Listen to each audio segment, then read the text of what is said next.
There was never a time in my life where I was not a Christian.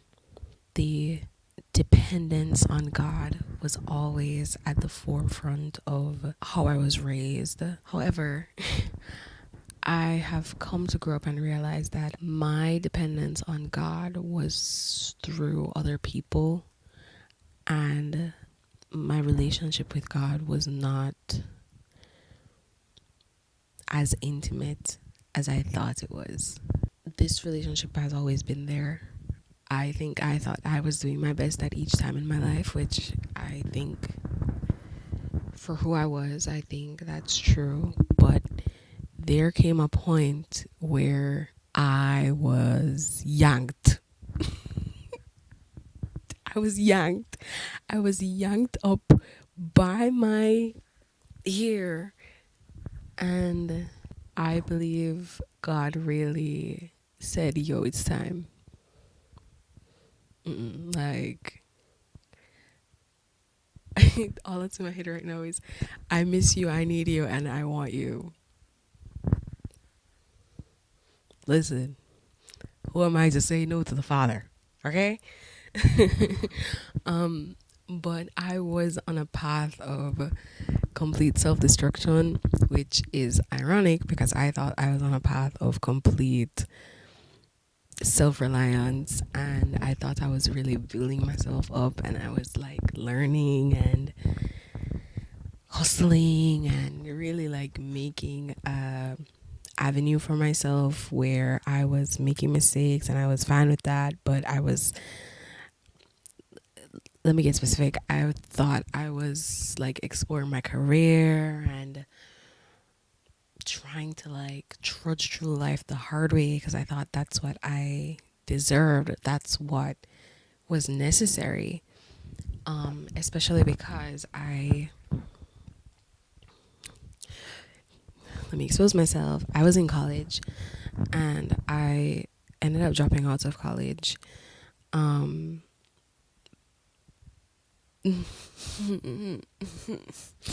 ended up dropping out because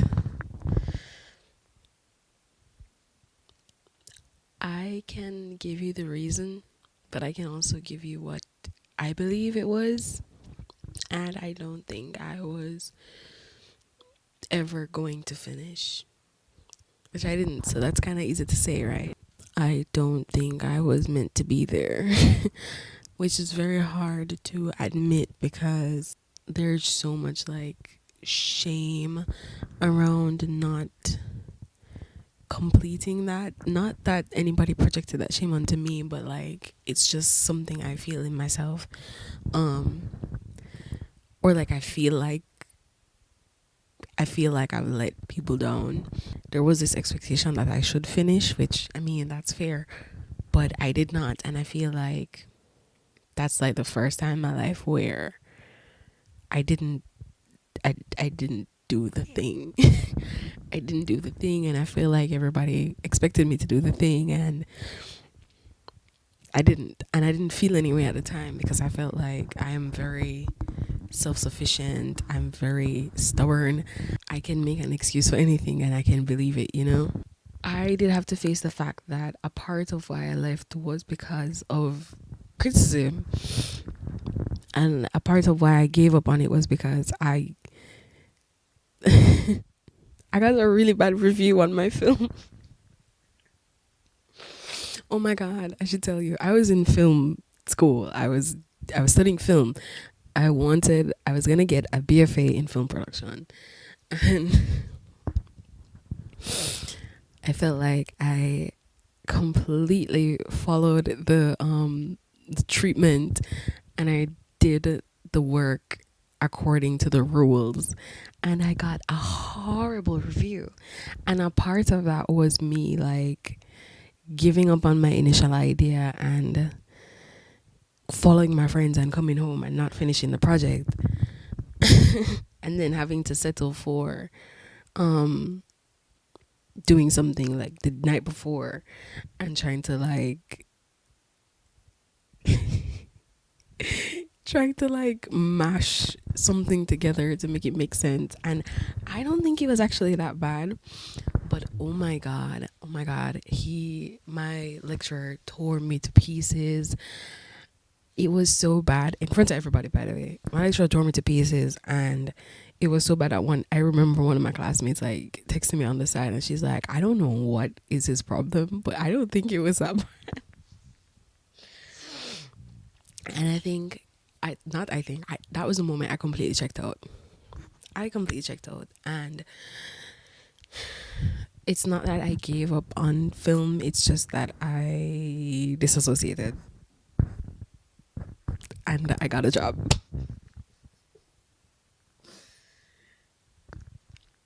Like, somehow I got a job. It was a pretty good job.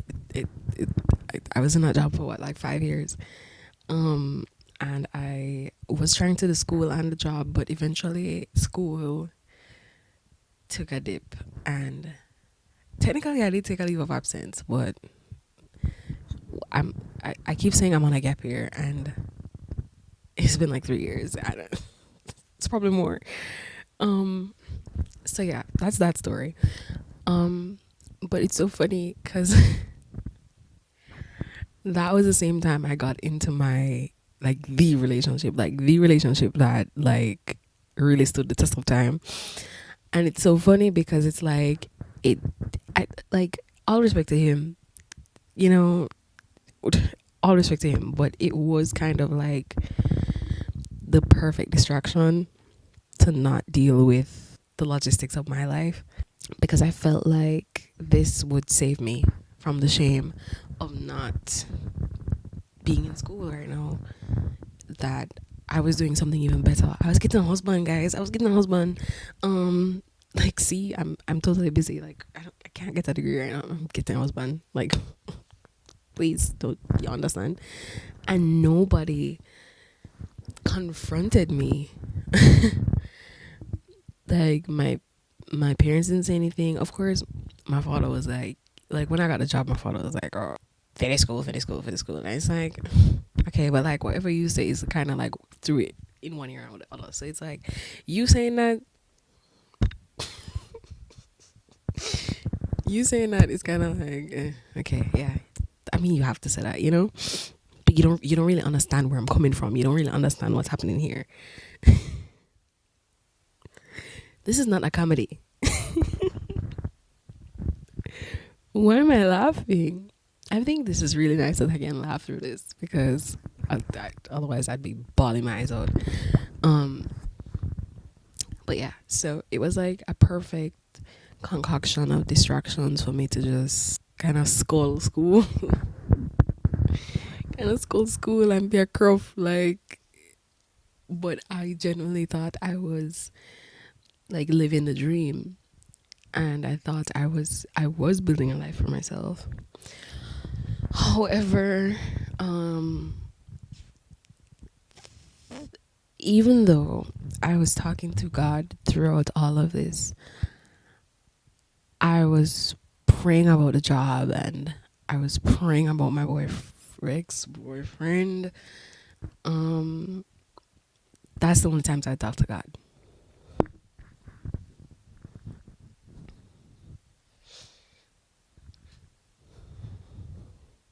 Please let this relationship be mine. Please let this job be mine. Please let this job suit me. Please help this boy. And that was it. Thank you for my family. Thank you for food. Amen. And he kept me. He kept me fed, and he kept me paid, and he kept me in love. Until it was time to go. Like, when I think about it, it's literally so funny that we like officially like ended on Christmas Day. Like, first of all, who does that? Who does that? Anyway, how did God pull me out of that? Honestly, you're gonna have to ask him, because honestly, it was, I think, months of whispering in my ear and telling me, it's time, and preparing me to say it's time, and kind of just exposing the worst of myself for me to not recognize myself and realize that, yo, something needs to change. And it's so bad that I got another job on top of the job that I already had. I had like 1 hour in the day that was not somebody else's time, and I used that hour to drive to and from work. I was hustling. Babe.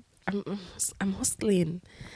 Um, no, no.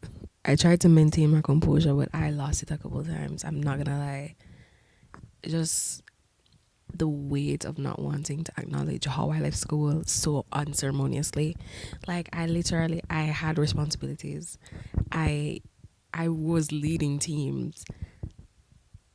I just dipped. I am so embarrassed because of that. And I'm a person who, like, I used to tell myself I don't know what embarrassment feels like, because I will just do anything. And I'll like lock off my brain. And I guess that came back to bite me, because I did just do anything and lock off my brain. Okay, I don't want to only harp on my faults, but okay, as a horrible student, I was not doing my best at work, because I was honestly disassociating there too. And I was not a great friend. I don't think I was very honest with what I was going through or what I was feeling. I think I just kind of ignored it, and I don't know. I can't really remember, honestly. I still have my friends. So by the grace of God, I didn't mess it up too bad, but I was a completely different person with a completely different set of ideals and values, and I don't know. I just think it's kind of a testament to how much I don't want to say like I wasn't that bad, but I don't want to diminish myself horribly and make it seem like I was just this person who didn't have any regard for anybody else's feelings, or like I was just in my own selfish state. It was more so the fact that I was trying to live for everyone else. And the fact that my prayers even reflected that, where it was like the only time my needs mattered was if I was extremely anxious or awaiting some kind of decision, school, work. That's the only time when the prayer was about me. And it felt like a lot of what I was doing was trying to service other people, to make sure nobody felt any shame towards me. Nobody felt any embarrassment about being associated with me. Nobody felt like I didn't want to be an inconvenience in any way. So any feelings I had, any hurt that I had, I would never, it would be the last thing for me to share. And I think a lot of that stayed inside of me, and it compounded and compounded and compounded until eventually it just, I was doing everything wrong, but it wouldn't seem wrong in the grand scheme of things, which is how God comes in and really turns me around to see what I'm actually doing and see how it could be better. One of the first things I did to reform, or was instructed to do to reform, was to journal. No, I am not somebody who was an advocate for journaling before. I felt like it didn't make any sense. Keep in mind, I want to be a writer. Keep in mind, that is like my main career goal right now. It always was. I just didn't tell people that because I felt like director sounded better. But it was always to be a writer. And I didn't care for journaling. I didn't care for journaling, but I was compelled to do it, and I did it every day, and I've been doing it every day. It's since last year, and it completely opened my eyes to where my mind was and to who I actually am and to how I was actually coming off and what I was actually like producing physically in the world versus who I was up here. And that is how I pray. It's writing it down and writing it all out to God. And I just feel like without his instruction, I would have never ventured that way, which is odd because I want to be a writer, but I would not write. I am still in the midst of reforming. This just feels like a whole new phase because I feel like there was I wasn't allowed to speak. I felt like I was not allowed to express myself if it was not being written. And I felt like every time I tried to speak to someone, the words just wouldn't come out, or I'd always be interrupted. And I felt like, oh my God, like, why can I never get my thoughts out? I feel like there was something over me, like, what's going on? Girl, there was. And now, in actually being able to sit here and talking to a mic and talk to you, and I feel like something has released over me. Something that was over me has released, and I feel really good because it feels like I really did the work, and I really put the time in to change and to be honest with myself and to just be who I always was, because I honestly don't feel different. Like, I don't feel like a different person. I felt like a different person when I was wilding out. But now I just feel home. I feel safe.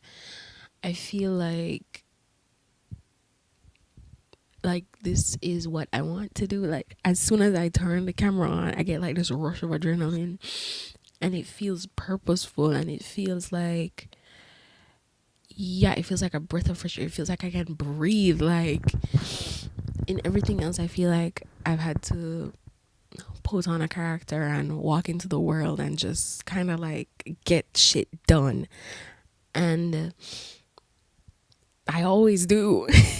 I always do. Like, even in my job, in every job I've had to like face the hard things head on. I don't get to like cry and wallow, and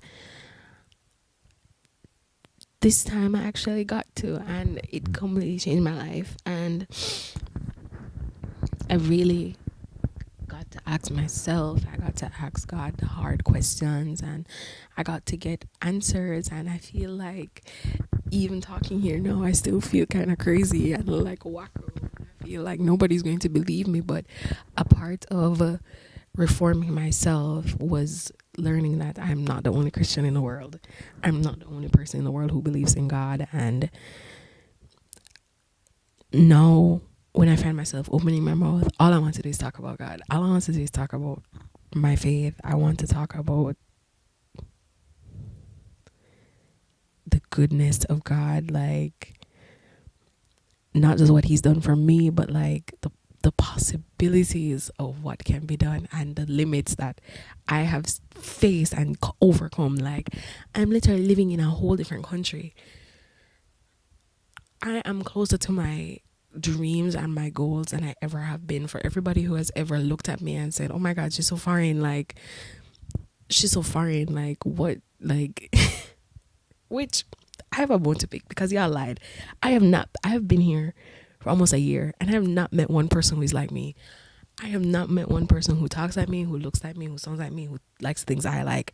Y'all lied. Y'all lied. God know what I'm do. One of my first like explorations of myself with God was my name and how it is like God is my judge. That's what. Oh, my name is Danielle. Do y'all know that? My name is Danielle. This is the green room. Welcome. Don't worry, I'm gonna explain what all of this means.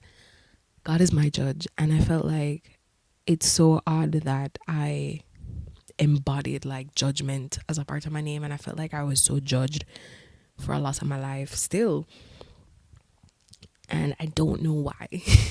I don't know why. I don't know what I did to not like, which is, oh my God, this is so ironic because I felt like I was born into my family with open arms, and I felt like I entered the world and it was like shun, like, and I don't know what I did. I don't know what I did to people to make them feel like,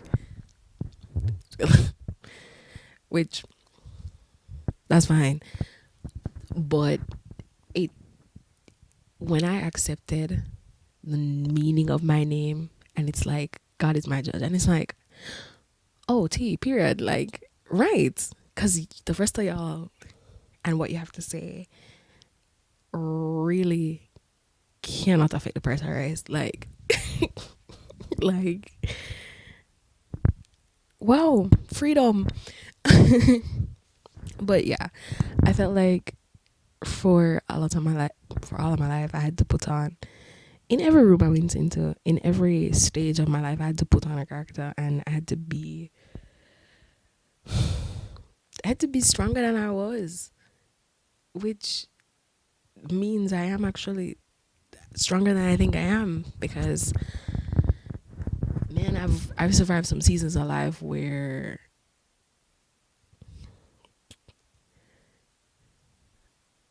I don't know. This podcast is about to be a cakewalk because there's absolutely nothing anybody can say to me that can faze me at this point. I've literally packed up my entire life and moved multiple times. I have pushed myself out of my comfort zone so many times. For what? To prepare for this. Duh. Like, from switching schools to like dropping out of school to like moving from Mobile to Kingston, like, to now moving here and being so isolated in my own head. I don't know anybody else my age. I don't know anybody else that's black. I don't know anybody else that looks like me. I don't have like